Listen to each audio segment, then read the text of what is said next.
চালতার আচার রেসিপি সহজ পদ্ধতিতে। প্রথমে চালতাগুলো ভালো করে কেটে নেবেন, কেটে নেওয়ার পরে ভালো করে লবণ দিয়ে ধুয়ে নেবেন, ধুয়ে নেওয়ার পরে প্রেশার কুকারে দেবেন, একটা সিটি দিয়ে নামিয়ে নেবেন। তারপরে শিলনোড়াতে ভালো করে থেতো করে নেবেন, থেতো করার পরে মৌরি, শুকনো লঙ্কা আর ধনে ভালো করে কড়াইতে করে ঢেলে নেবেন। তারপরে একটা কড়াইতে, কড়াই গরম হওয়ার পরে গুড়, আখের গুড় দিয়ে নেবেন। আমি আখের গুড় দিয়ে করেছি। আখের গুড় দিয়ে নিয়ে ভালো করে ফুটবে, জাল হবে, জাল হওয়ার পরে দেখবেন যখন একদম ঘন হয়ে আসবে, একদম আঠা আঠা হয়ে যাবে, তখন চালতাগুলোকে ভালো করে দিয়ে দেবেন। দিয়ে দেওয়ার পরে ভালো করে অনেকক্ষণ নাড়াচাড়া করবেন।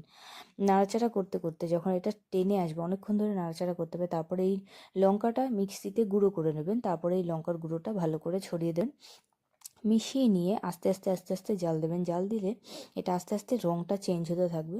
তারপরে দেবেন ধনে আর মৌরি গুঁড়ো।